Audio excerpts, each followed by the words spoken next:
Hello tout le monde, je vous retrouve aujourd'hui pour la vidéo sur mon postpartum. Comme je vous avais expliqué dans la vidéo sur mon accouchement je pense, je souhaitais revenir vers vous avec la vidéo, vous expliquant un petit peu mon postpartum, donc c'est-à-dire vraiment tout ce qui s'est passé à partir du moment où bébé est né jusqu'à plus ou moins maintenant, c'est-à-dire que là bébé a 2 mois et demi. Avant d'accoucher, avant d'avoir son bébé, je pense que moi personnellement il y a certaines choses que j'aurais aimé savoir peut-être davantage pour ne pas me laisser trop prendre par mes émotions. Voilà, on peut être pris par un baby blues qui parfois peut nous faire perdre un petit peu les pédales, et du coup je pense qu'on a conscience de certaines choses en amont, je trouve qu'on sait peut-être mieux les vivre par après quoi. Voilà, bref, en tout cas je vais séparer cette vidéo en plusieurs points pour que ça soit un petit peu plus facile, et je mettrai le minutage dans la barre d'infos, comme ça s'il y a certains points qui vous intéressent pas, ben, vous pouvez les passer sans aucun problème. Je vais commencer par le point en fait sur tout ce qui s'est passé juste après l'accouchement, donc vraiment au moment où bébé est né. Alors évidemment, petite parenthèse, ceci est mon expérience, mon histoire personnelle. Évidemment c'est différent chez chacune d'entre nous. Je souhaitais vraiment vous parler de ma propre expérience, de comment j'ai ressenti, comment j'ai vécu les choses et ce qu'il s'est passé dans mon cas en tout cas. Donc juste après l'accouchement, j'ai eu bébé en peau à peau environ pendant 1 heure je dirais. Ça c'est un moment juste magique, c'est vraiment la chose la plus agréable. Je trouve qu'on flotte en fait, on est comme sur un petit nuage, on se rend pas encore bien compte des choses, mais à la fois c'est un moment super intense et super riche en émotions. Donc pour vous remettre un petit peu dans le contexte, je vous propose peut-être de retourner voir aussi ma vidéo sur mon accouchement, comme ça vous verrez un petit peu comment ça s'est passé pour moi. Mais en tout cas pour résumer, j'ai passé moi un très bel accouchement qui a été plus difficile que ce que je pensais, mais en tout cas j'en retiens que du positif finalement. Par contre la période qui a eu lieu après, il y a eu quelques petites complications si on peut dire ça comme ça. Donc une fois que j'ai eu bébé en peau à peau sur moi, tout s'est très bien passé, le placenta est sorti sans problème. La gynéco a dû juste me faire je crois 3 ou 4 points, je ne sais plus exactement, parce que j'ai eu quelques éraillures, donc je m'en suis bien sortie sans épisio, sans déchirure réelle, juste quelques éraillures, donc ça j'étais vraiment très contente. Par contre donc une fois que bébé a été pesé, habillé, etc., voilà, une fois qu'on était prêt à retourner en chambre, j'ai en fait un énorme malaise sur les WC. Donc la sage-femme en fait m'a accompagnée pour faire un premier pipi après l'accouchement, hein, voilà, pour voir si tout allait bien de ce côté là. Elles ont pris ma tension, elle était assez basse mais bon ça allait, enfin sans plus quoi, je me sentais bien moi personnellement. Bon j'étais fatiguée évidemment mais ça allait. Je me suis levée, elles m'ont accompagnée, etc. Je me suis assise sur les WC et là très rapidement j'ai senti que ça commençait à tourner. Horrible sensation vraiment, et je me suis pas sentie partir en fait. Je leur ai juste dit que ça n'allait pas trop, que ça tournait, et en fait j'ai rouvert les yeux, j'avais 3 personnes en face de moi comme ça qui me demandaient ça va, et en fait je venais de tomber dans les vapes pendant quelques secondes et je m'en étais absolument pas rendu compte. Donc ça fait assez bizarre parce que je n'avais jamais fait de malaise de toute ma vie. C'est vraiment bizarre en fait, j'ai eu l'impression de rêver pendant quelques secondes, j'étais dans un autre monde et vraiment j'ai rouvert les yeux, j'avais ces personnes là face à moi qui me demandaient si ça allait. Je sais que la sage-femme a dû me mettre des claques, etc. Enfin tout a fini par s'arranger en tout cas. Elles m'ont prise par le bras, etc. Elles m'ont amenée sur un fauteuil et elles m'ont conduit en fauteuil dans la chambre, etc. J'ai repris mes esprits et voilà, tout a fini par passer. Mais c'est vrai que c'était assez impressionnant pour mon homme. Mon homme avait bébé dans les bras et il s'est un petit peu demandé quoi. Il m'a vu partir, il a vu mes yeux partir dans tous les sens, et même la sage-femme je pense qu'elle s'est aussi un petit peu demandé quoi. Bref, c'était assez impressionnant, mais plus de peur que de mal. Je pense que c'est vraiment l'ensemble de la fatigue, de tout qui a fait que je suis tombée dans les vapes en fait. Ensuite par rapport au séjour à la maternité en tant que tel, donc je suis restée 3 jours à la maternité, hein, ça c'est la durée normale je dirais, rien de spécial par rapport à ça. Oui je suis désolée si je regarde en bas, c'est simplement que j'ai mon téléphone avec toutes mes notes parce qu'il y a beaucoup d'infos. Au niveau du séjour maternité, donc à savoir que voilà, dans mon cas encore une fois, je sais pas si ça se fait partout comme ça. Moi j'avais donc un soin tous les matins fait par une sage-femme, hein, donc tous les matins elle venait me chercher pour me faire les soins au niveau de mes parties intimes. Sinon ce que je peux dire sur le séjour à la maternité, en fait ce qui a été difficile dans mon cas c'est la mise en place de l'allaitement. Bébé n'a pas su téter tout de suite déjà, donc j'ai pas su lui donner la tétée d'accueil, hein, comme on appelle ça. J'ai essayé mais elle prenait pas en fait parce que elle avait à mon avis visiblement avalé un peu trop de liquide, pas au point de s'étouffer, etc. mais elle avait beaucoup de réflexes nauséeux les premières heures en fait. Elle disait qu'elle arrivait pas du tout à téter, elle avait pas envie, elle avait pas faim, enfin en tout cas elle ne montrait pas de signes de faim du tout. Donc voilà, les sages-femmes m'ont dit de pas m'inquiéter, que c'était normal, il n'y avait pas d'inquiétude. Bébé n'avait pas besoin de téter dans les premières heures de sa vie, donc aucun souci, ça allait se mettre en place. Il fallait lui laisser le temps d'éliminer tout ce qu'elle avait à éliminer avant de pouvoir vraiment téter correctement. Et une fois qu'elle a commencé à téter, donc moi j'ai accouché à 16h18 hein, donc le mercredi, je crois qu'on a vraiment réussi à la faire téter que le lendemain, il me semble. Le lendemain matin, c'est vraiment la première fois réellement où elle a tété. On avait déjà essayé à plusieurs reprises la veille, mais ça ne fonctionnait pas vraiment, donc voilà. Mais à savoir que j'ai eu en fait énormément de douleurs. Donc dans mon cas, l'allaitement a été très difficile. J'en ai pleuré à plus d'une reprise, que ce soit à la maternité et même encore dans les jours qui ont suivi. Il a vraiment fallu une semaine pour que je n'ai plus aucune douleur au niveau de l'allaitement. Donc ça m'a fait me remettre en question pas mal de fois, ça m'a posé pas mal de doutes et je me suis vraiment demandé si j'allais poursuivre parce que c'était très douloureux. Je me suis dit si c'est pour vivre ça et pour en souffrir à ce point là, ça vaut pas la peine que je continue. Finalement j'ai tenu bon et j'en suis pas mécontente puisque finalement bébé a 2 mois et demi, je l'allais toujours exclusivement, donc voilà, je suis hyper contente et fière de ne pas avoir abandonné en tout cas. Donc sachez-le, l'allaitement peut faire mal au début tout simplement parce que la poitrine n'est pas habituée à ça et donc c'est vrai que ça peut provoquer certaines douleurs chez certaines femmes. Tant mieux si c'est pas votre cas, mais en tout cas voilà, moi j'ai vraiment souffert. Vraiment au sens propre, j'ai souffert pendant une semaine et vraiment je crois au 8e jour de bébé, plus aucune douleur, donc c'est vraiment comme si ça n'avait jamais existé, donc c'était assez étrange que ça parte comme ça du jour au lendemain. En tout cas je suis du coup contente d'avoir tenu bon, donc si c'est votre cas, ne lâchez pas, tenez bon. C'est quelques jours où vous allez peut-être avoir un peu mal, mais voilà, utilisez toutes les petites techniques que vous pouvez connaître et ça va passer, vraiment. La deuxième chose qui a été difficile pour moi pendant le séjour à la maternité, ça a été tout simplement le manque de sommeil, à savoir que pendant les 3 jours où j'étais à la maternité, j'ai dormi entre 0 et 3 heures par nuit. J'ai déjà fait une nuit blanche la nuit où j'étais en travail, hein, puisque j'ai commencé le travail vers minuit, 1h du matin, j'ai pas dormi, j'ai accouché et le lendemain j'ai dû dormir quelque chose comme 2-3 heures, donc c'était vraiment très difficile. Et je pense que la difficulté de l'allaitement, la fatigue, enfin l'épuisement en fait, c'est même pas la fatigue, c'est l'épuisement, le fait que les émotions soient un petit peu sans dessus dessous, tout ça fait que j'étais vraiment à fleur de peau et on peut dire que j'ai vécu un petit baby blues pendant toute une semaine. Vraiment la première semaine de vie de bébé, on peut considérer que j'ai vécu un petit baby blues parce que j'étais épuisée, j'arrivais pas à dormir, j'avais très mal à la poitrine pour allaiter bébé, puis voilà, les émotions ça passait d'un bonheur intense à une espèce de nostalgie, enfin c'est tout un tas d'émotions qui sont complètement mélangées. Ça c'est mêlé à la fatigue et aux douleurs, et donc voilà, c'est vraiment difficile. Les premiers jours sont très difficiles, du coup n'hésitez vraiment pas à vous faire aider, à vous faire soutenir par votre compagnon, par vos proches. N'hésitez vraiment pas parce que c'est pas évident, les premiers jours sont vraiment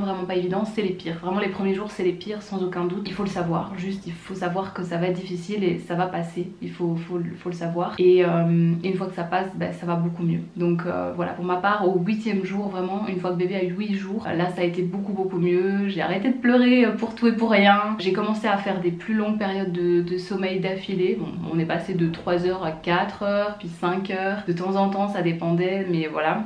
J'ai commencé à réussir à me rendre une fois que bébé avait tété la nuit. C'est vrai que souvent je restais réveillée, j'arrivais plus à me rendormir, mais là non, j'ai commencé à savoir me rendormir et à vraiment finir ma nuit. Ça a mis du temps, le corps a dû s'adapter au rythme de bébé, mais voilà, en une semaine de temps, ça s'est mis en place et ça a fait vraiment du bien. Dans la suite de tout ça, le retour à la maison a été assez compliqué, même chose en fait, on passe d'un environnement où on est encadré par des professionnels, les sages-femmes elles sont à l'écoute, elles sont là pour vous constamment dès que vous avez besoin, etc. Et du coup vous vous retrouvez chez vous, dans votre maison, voilà, vous êtes chez vous, ça fait du bien, mais à la fois vous avez bébé, donc c'est nouveau, voilà, il faut appréhender ces nouvelles choses, cette nouvelle vie à 3, et c'est pas évident honnêtement, et du coup on se sent parfois désemparé. Donc bébé pleure, au début on sait pas trop pourquoi, est-ce qu'il a faim, est-ce qu'il a sommeil, est-ce qu'il a des coliques, est-ce que ci, est-ce que là, au début on sait pas en fait. Bébé pleure, ça peut être plein de raisons et on connaît pas encore ces raisons, on ne connaît pas encore son bébé, et donc il faut apprendre à déchiffrer ses pleurs, et donc les pleurs peuvent aussi être très fatigants, très déstabilisants. Les premiers jours après le séjour à la maternité n'ont pas été évidents non plus. Je pense aussi pareil, il nous a fallu 3-4 jours pour vraiment nous adapter et à ce qu'on se fasse à cette nouvelle vie à 3. Au niveau des pertes de sang et du retour de couche, alors donc premièrement clairement le retour de couche je ne l'ai pas encore eu, donc j'allaite exclusivement ma fille, donc c'est logique entre guillemets puisque normalement la plupart du temps quand vous allaitez exclusivement vous n'avez pas vos règles, elles réapparaissent une fois que vous espacez davantage les tétés en tout cas. Moi ici je vais bientôt passer à l'allaitement mixte parce que je reprends le boulot dans un petit peu plus d'un mois, donc je m'attends à mon avis à avoir mes règles peut-être d'ici quelques semaines, mais en tout cas le retour de couche je ne l'ai pas encore eu. Au niveau des pertes de sang par contre moi elles ont duré quand même assez longtemps, donc à savoir que vous avez des pertes assez fortes, enfin même très fortes les 2-3 premiers jours, donc vraiment sur le séjour à la maternité j'avais des très fortes pertes de sang qui ont commencé à s'estomper, oui déjà je dirais au retour à la maison j'avais déjà beaucoup moins de sang, et puis aux alentours de 2-3 semaines postpartum je dirais que là j'avais des pertes équivalentes à des règles en fait, des règles correctes, donc ni trop ni milieu de semaine de règles quoi, l'équivalent plus ou moins, et puis donc moi elles ont duré jusque 7 semaines postpartum, donc c'est vrai que ça c'est assez long, hein. C'est vrai qu'on n'a plus les règles pendant 9 mois, mais par contre pendant 7 semaines pour ma part là c'est non-stop, donc c'est assez pénible, mais voilà, donc je suis contente d'en être débarrassée en tout cas, et je profite de ces quelques semaines de répit tant que j'ai pas mes règles, donc voilà, ça j'ai pas hâte qu'elles reviennent en tout cas. Chose aussi assez impressionnante au départ, en tout cas quand on ne le sait pas, quand bébé tète en fait au début, surtout les premiers jours, je sentais vraiment le sang en fait qui s'écoulait davantage vraiment quand bébé tétait en fait, tout simplement parce que l'utérus contractait en fait, donc vous pouvez ressentir des petites contractions, des légères contractions parce que tout simplement votre utérus il reprend sa taille originale, et donc voilà, bébé permet, enfin bébé quand il tète permet à l'utérus de se contracter, et du coup moi je sentais vraiment le sang qui s'écoulait à chaque fois que bébé tétait, enfin ça a duré vraiment quelques jours, hein. Après je ne sentais plus du tout, mais c'est assez, voilà, c'est assez impressionnant quand on le sait pas, personnellement je le savais pas du tout. Alors un point important aussi dans le postpartum je trouve, c'est tout ce qui est rapport à son corps. Concernant ma prise de poids premièrement, donc moi j'avais pris 9 kg pendant ma grossesse, j'ai perdu 5,7 kg pendant mon séjour à la maternité, et une semaine postpartum j'avais tout perdu. Et au niveau de mon ventre je dirais était équivalent à une grossesse de 5 mois plus ou moins pendant le séjour à la maternité, et puis dans les jours qui ont suivi il a commencé à bien se raplatir on va dire, et une semaine postpartum mon ventre était redevenu plat, évidemment tout flasque hein, clairement qu'on se le dise, mais voilà, une semaine postpartum j'avais retrouvé un ventre plat, donc ça j'étais contente. Maintenant voilà, encore une fois chacune vit les choses différemment, quoi qu'il en soit moi je m'étais pas mise de pression par rapport à ça, mon ventre je m'attendais pas à le retrouver plat après une semaine, honnêtement j'étais assez choquée, mais je pense que l'allaitement a bien aidé justement à ce que l'utérus reprenne sa taille originale, mais franchement vous mettez pas la pression, on s'en fiche complètement, enfin c'est vraiment pas le plus important quand on a accouché, les kilos vous les perdrez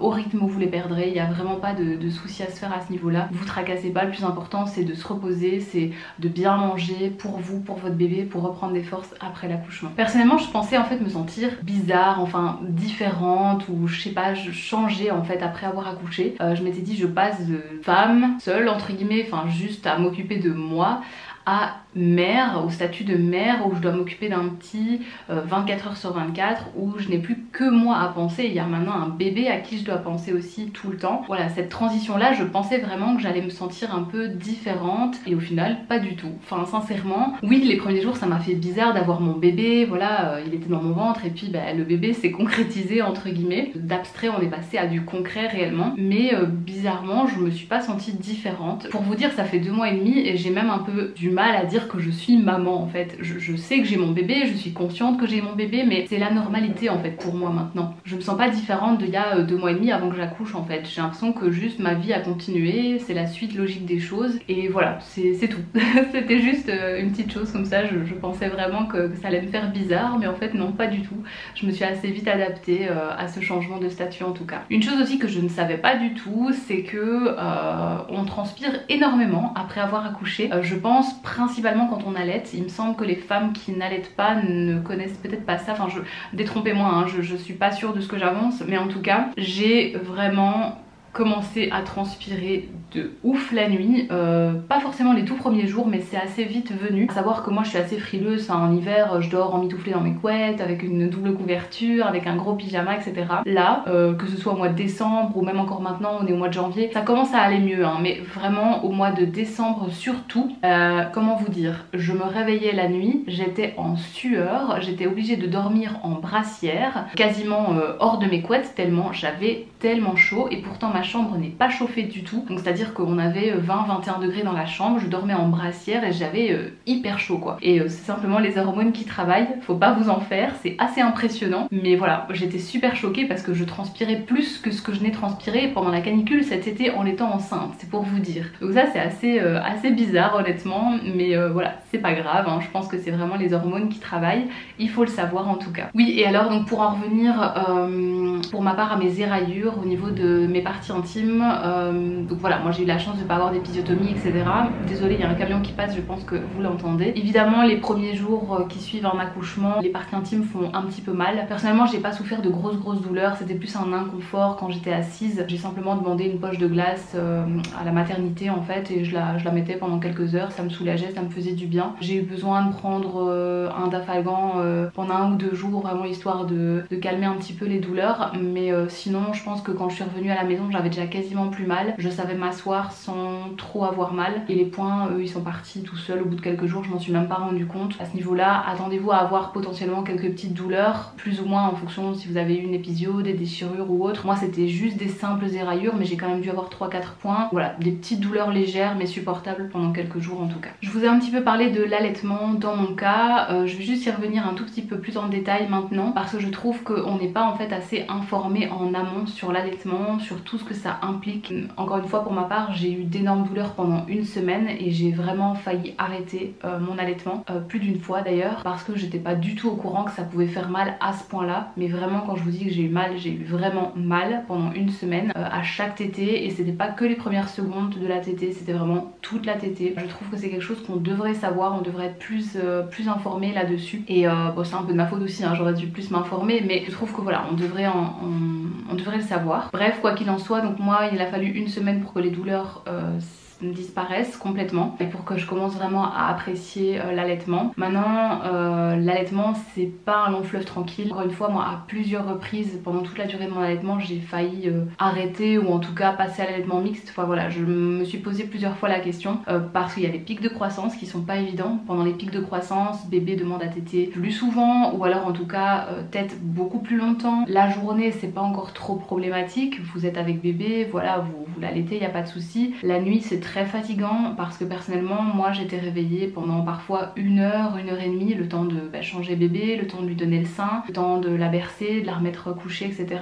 Parfois ça pouvait durer plus d'1 heure, et donc être réveillée pendant plus d'1 heure toutes les nuits, 1 à 2 fois par nuit. Dans mon cas, encore une fois j'ai eu de la chance, c'est pas 4-5 fois par nuit. Rien que ça c'était vraiment très fatigant. J'ai vraiment failli passer à l'allaitement mixte histoire d'avoir un peu de répit, que mon homme puisse donner le biberon éventuellement et que moi je puisse continuer ma nuit tranquillement. J'y ai pensé à plusieurs reprises, finalement j'ai tenu bon, je me suis dit ça va passer, c'est qu'une passade. Et effectivement voilà, les pics de croissance, il faut le savoir, c'est dur, sincèrement quand vous allaitez c'est dur, c'est fatigant, ça demande énormément d'énergie, il faut tenir bon et puis ça va passer tout simplement. Ici j'en suis à 2 mois et demi d'allaitement, la semaine prochaine je passe à l'allaitement mixte, voilà, encore une fois en vue de ma reprise du boulot dans un petit peu plus d'1 mois. Je vais commencer à sevrer bébé tout doucement. Si j'y arrive, j'aimerais bien encore l'allaiter le matin et le soir, donc j'aimerais bien ne pas complètement arrêter l'allaitement. Maintenant on verra bien ce qui se passera, hein. Ça dépend pas que de moi, ça dépendra de bébé et de comment ça fonctionne, hein. Voilà, l'allaitement c'est pas évident, en fait bébé dépend de nous, mais nous on dépend aussi de bébé en fait. Quand vous allaitez vous êtes vraiment dépendante de votre bébé, et ça c'est quelque chose qui est pas évident non plus, surtout moi qui suis quelqu'un de très organisé, qui a toujours besoin d'anticiper, de prévoir les choses. Là en fait je ne peux plus rien prévoir, dans le sens où même si je sais à peu près quand le bébé va téter, je suis pas à l'abri qu'elle demande 1 demi-heure plus tôt que prévu, ou voilà, il n'y a pas de règle en fait, il n'y a pas d'horaire quand le bébé tète, et du coup il faut vraiment apprendre à lâcher prise, à écouter son bébé, à écouter ses besoins et à lui donner le sein quand elle le réclame tout simplement. Et ça c'est quelque chose personnellement en tout cas pour lequel j'ai eu beaucoup de mal, parce que justement je suis très organisée, très carrée. Moi ça doit être carré, ça doit être entre guillemets à horaire fixe etc.